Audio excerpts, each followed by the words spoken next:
tremendous and difficult task due to its complexity of documents in Mauritius. In short, we came to know that there were many kingdoms and empires, a succession of dynasties enriched by its natural resources like gold mines, precious gems, monuments, castles and temples. So, all the ingredients were there to be coveted by outsiders, both from within and from outside India.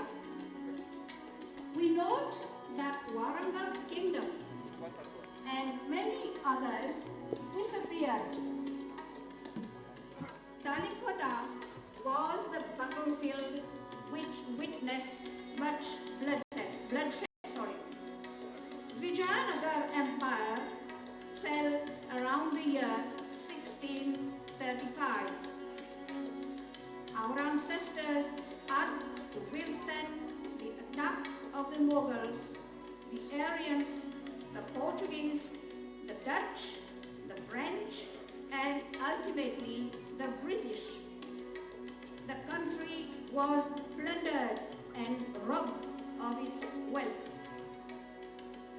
All the while, it is good to know that Andhra region, now Andhra Pradesh, has given birth to great men who have made history. The stalwarts known the world over, like Dr. Sarvepalli Radhakrishnan, the great philosopher and statesman who was the second president of India. Religious sons like Sri Ramana Maharishi, Jiddu Krishnamurti, and presently Sri Satya Sai Baba, who preaches universal love and unity of religion, all are sons of Andhra. It is also interesting to know that the Mahayana Buddhism spread out to China, Japan, and elsewhere in the 2nd century by Nagarjuna Acharya, founder of the first university at that time in Andhra. Anyway, that being so, we have to bow down and pay tribute to our four forefathers for their valiance and patriotism to pave the way for the creation of Andhra Pradesh. Life was very, very hard and dire in those days in Andhra. But the people had the skill and goodwill to toil the country. Manpower was plentiful. Sculptors, masons, bricklayers, railway constructors worked to earn their living with much hardship. The big buildings and monuments were a testimony of the workmanship of the people at that epoch. After all, the railway network in India has withstood the test of time.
our country, Mauritius.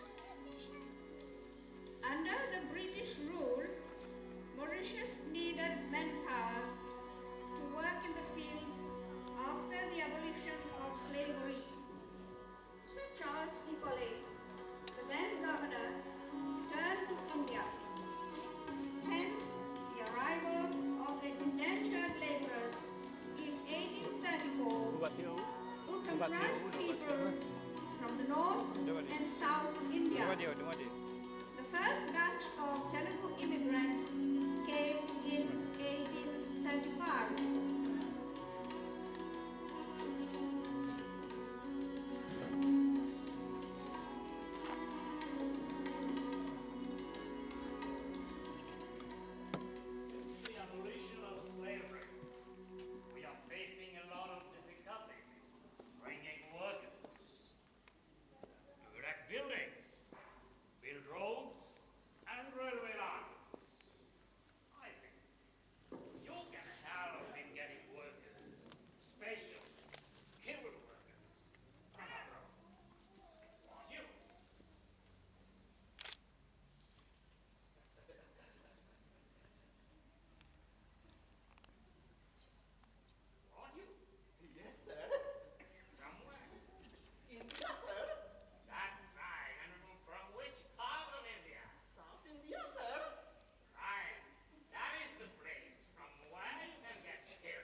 But to develop further the country, to improve the transport system, manpower from outside was needed.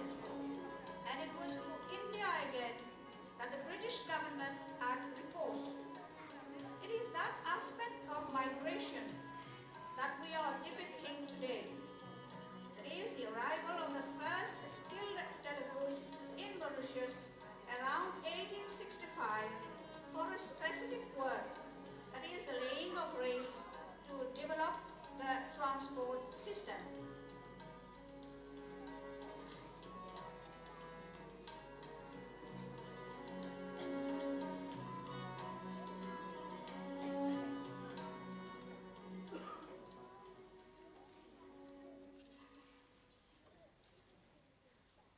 You will notice the naivety of the people on the cave and how easily they have been convinced to leave their country, their family, to greener pastures.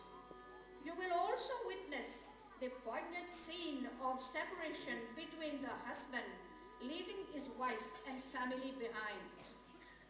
You will see how those people grab whatever they could, the tools, clothes, food, and not forgetting the sacred book, Ramayana.